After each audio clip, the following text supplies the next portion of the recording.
Gandang araw mga lods. Ayan panibagong pagtuklas na naman ng pag-aaralan natin. Let it bang, bang. Matali kahapon nang galing nung nakaraan natin pag-aaral. Galing tayo sa dilute. Sa dilute, tsaka yung pagkakaiba ng graving. Ngayon naman mga idol, o mga lods, dito na naman tayo sa clear wing mutation mga idol. Ayun mga lods, ano ba yung tinatawag na clear wing sa mga alaga nating mga baji or parakeets or mga kits? Tawagin budgerigar. Ayan, alamin natin kasi ano na to, mataas, kumbaga nasa higher mutation na tayo mga lods. Ayan natin, although alam ko lang mga lods ano na yun, dahil sa haba nung yung tinutuklas natin, yung inaalam natin patungkol sa ibon na to. Niti ako may idea na kayo sigurado kasi ang na lang dito clear wing yun, pag-usapan natin yung kahapon nagkaiba ng gray wing at saka ng dilute. Yung gray wing may pagka-gray talaga, may full body gray wing ito naman mga lods talagang clear. So may idea na kayo mga lods, kumbaga sa sa isang bagay, kumbaga sa naglilinis, halimbawa naglinis ka ng lamesa, may mga kumbaga sa dilute may mga ano yung lamesa, inaano mo siya, dati medyo parang may mga kupas-kupas kumbaga sa lamesa na linilinis mo, may mga kumbaga sa graving may mga pa, ito clear mo lang naman, parang nilinis mo, kumbaga nawala yung gray niya mga lods. Ngayon magpapakita ako ng isang mga lods, yung kung ang kaibahan ng clear wing mga idol. Ito,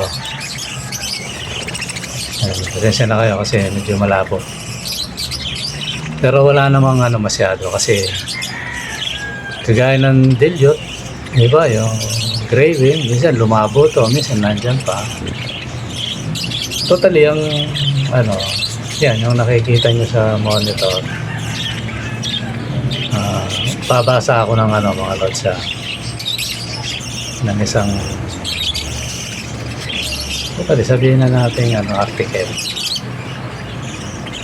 Alisin ko muna itong nasa monitor yan. Alisin ko muna sa babasa lang. Baga, ang ibig sabihin ng clear wing, yung kulay ng katawan niya, undilute o dilute. Pwedeng na dilute siya, pwedeng hindi. Diba, alam na natin kung yung dilute, pumutla, pumusyaw yung kulay. Maaaring na dilute siya ng 10%, gano'n, o mas more pa, masigit. Tapos ang balahibo ng pakpak ay napakaputla nga, yun nga.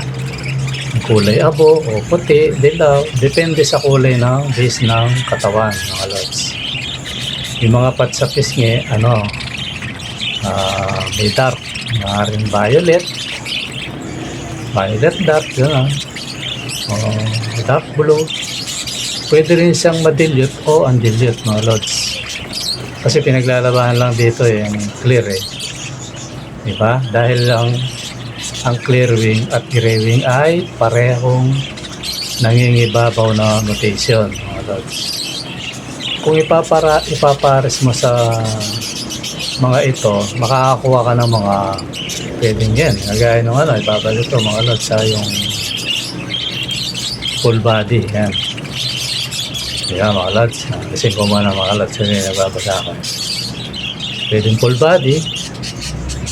Tapos pwedeng gray wing na sa umpisa gray wing na sanggol, pero katagalan nagiging ano siya, nakiklear siya mga lods.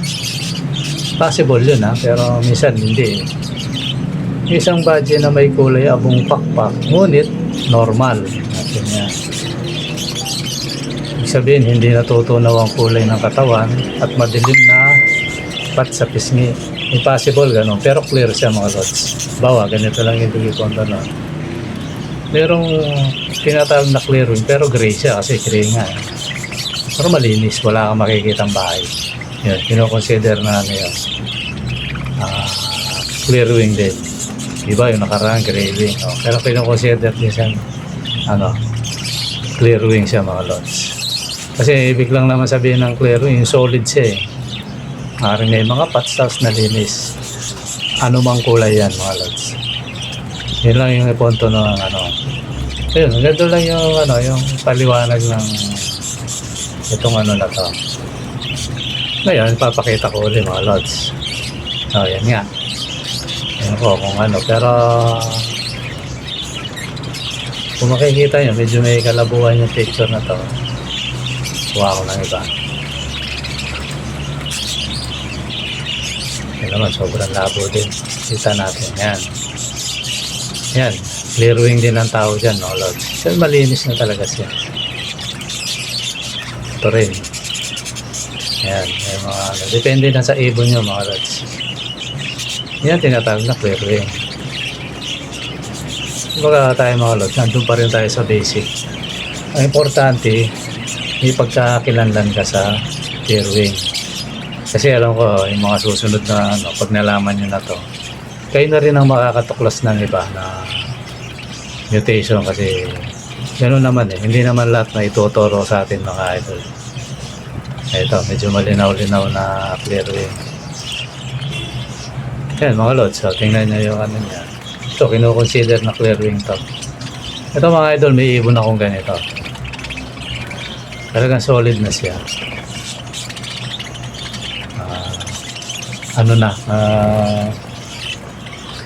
Solid na solid. Medyo yung kuko lang ang hindi na-clear pa mga lods. Nakalimutan lang. To lods kinuha ko lang sa website to. Baka karamihan dito mga Indian yung nag-aalaga. Kaya yung kuko hindi pa clear mga lods. Huwag nyo natin tingnan yung kuko mga lods. I-focus nyo yung nyo sa ibon mga lods. Kasi gano'n naman ang mag-iibon mga lods.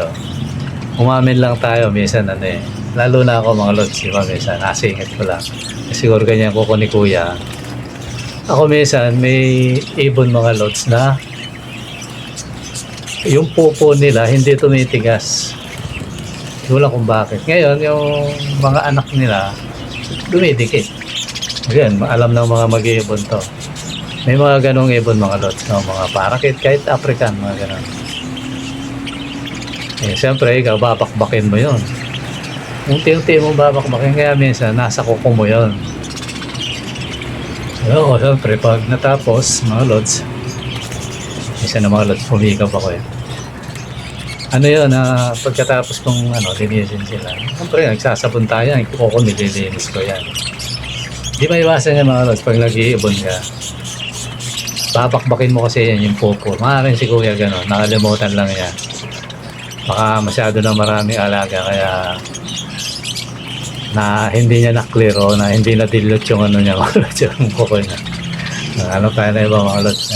Lang yung mga lods. Baka mamaya mapansin nyo kasi yung kuko okay mga lods. Normal yan sa mag-ibon. Ayan. So, napakagandang ibon na ito. Totally, sa mga susunod mga lods, may pakikita akong ibon ko.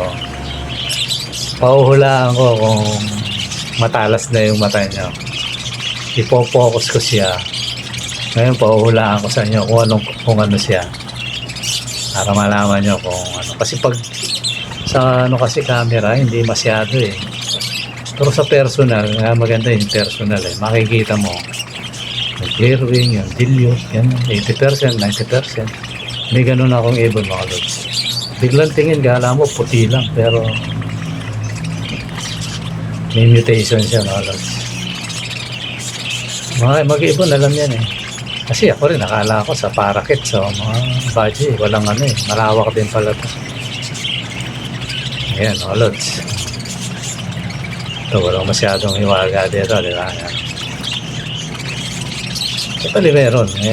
Sa atin siguro, kahit medyo dahil natuto na tayong konti, medyo nasasabi natin minsan, wala na masyado kasi napag-aaralan natin. Sabihin, pagamat basic tayo mga lods, step by step tayo. Kahit pa paano, marami tayong natututunan, di ba mga lods? Yan yung mga ano. Ngayon mga lods, may papakita ako ano, yung lahat ng mga tinatawag na mga dilute mga lods. Ipapakita ako. Kumbaga lahatan na to. Ayan. Yan yung ano, pero hindi lahat ganyan mga lods ha, marami yan. Kagaya nga nung binasa ko, minsan ito, yung tiyan, hindi pa nadidilute ng ano, minsan 10% lang, pero minsan ano, 50%, 10%, gano'n. Tinatawag siyang clear wings. Kasi pinaglalabanan dito mga lods, huwag tayong lalayo. Ayan mga lods, nabubulo na naman ako. Clear wings, yung pakpak, madaling salita mga lods. Pero siyempre, kung nga yung pakpak luminis, much more yung katawan niya mga lods. Pero may mga clear wing na ano, alam ko eh. Ewan ko lang ha, di ko pa masyadong ano mga lods. Sa katawan na ano rin niya, nadidilute din. Pero ang pinaglalabanan lang dito mga lods, kasi malawak yan eh. Focus tayo sa pakpak. Yun yung mutation niya, yan, makikita nyo. Clear wing mutation. Ang pinaglalabanan dito, malinis ang pakpak mga lods. Yun lang yung ano doon, yung usapan doon. Kaya siguro, masasabi ko, ito, termino ano lang mga lods ha, dahil tayo nag-aaral. Huwag may pagkamali na nagdudunon-dunungan tayo. Doon sa pinanggalingan natin na mutation, yung nakaraang notuklas natin, tsaka kapupunta kayo sa clear wings, masasabi natin, walang masyadong hiwaga. Kasi, ito, ang pinag-uusapan lang naman dito, yung pakpak. Diba? Yung gray wing. Diba? Pakpak ang labanan eh. Although, siyempre, nadadama yung katawan kasi habang lumilis yung pakpak, sumasabay yung katawan mga idol. Mga lods. Sumasabay yan. Kaya lang, nakapokus yung, yung mutation na to sa pakpak. Yan, clear wings. So, ibig sabihin, wala ka na makikitang bahid na maliban doon sa gray yung tinatawag kasing gray wing mutation ibig sabihin likas siyang gray, natural gray yun.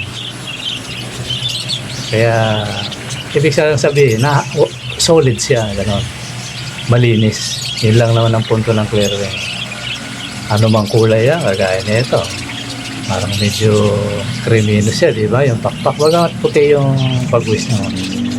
Kino-consider siyang clear wing. Ito naman, dilaw yung malinis, clear wing. Ito nga, may konting pero kung malinis siya, consider siyang clear wing mga idol. Kaya ito rin, yan. Yan, lahat yan mga lods.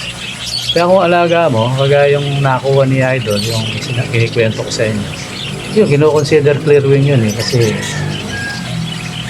siya nahahanay siya sa sabihin mo na, dilute siya, malinis. Kasi ang pinaglalabanan naman dito, yung pakpak So kahit solid gray yan, diba, malinis na malinis. Clear wing pa rin yun mga idol. Ngayon kung mali ako doon sa punto ko na yun, nagkaano naman tayo. Tumatanggap tayo ng payo ng iba, yung talagang mga veterano. May makapanood nito. Sa tingin niya, mali ako. Nagpapatuwid ako doon mga idol. Hindi na, kaya na sabi ko mga idol, hindi naman ako eksperto. Tayo rin nag-aaral. Kasi sa totoo lang, itong mga to, Wala lang kasing ano, pero kung pupunta kayo sa website, may makikita kayo solid eh. Kinukonsider, solid gray yun ah. Yung parang light na, napaka-light na gray. Kinukonsider siya ano eh, na clear wing eh. Kasi kaya lang naman sinabing clear wing. Babalik ako mga lods sa ano natin. Ayan, kagaya nito. Ay, ito pala yun. Ito, gray to eh. Hindi na tayo lalayo. Ito mga lods, gray to eh. Ayan. Halos totally, ganun yung alaga ako dati. Yung nakuha ng ka-idol natin. Pero hindi ubi ah, hindi ma-ubi na ganito. Ano siya, parang cobalt blue. Maganda yung pagka-blue niya. Cobalt blue to, tapos gray wing siya na malinis. Kino-consider na ano yun mga idol, na clear wing. Yun lang yung punto doon mga lods. Ito rin eh. Kung iaano mo personal to mga idol, ano eh. Pero ito tingin ko ano,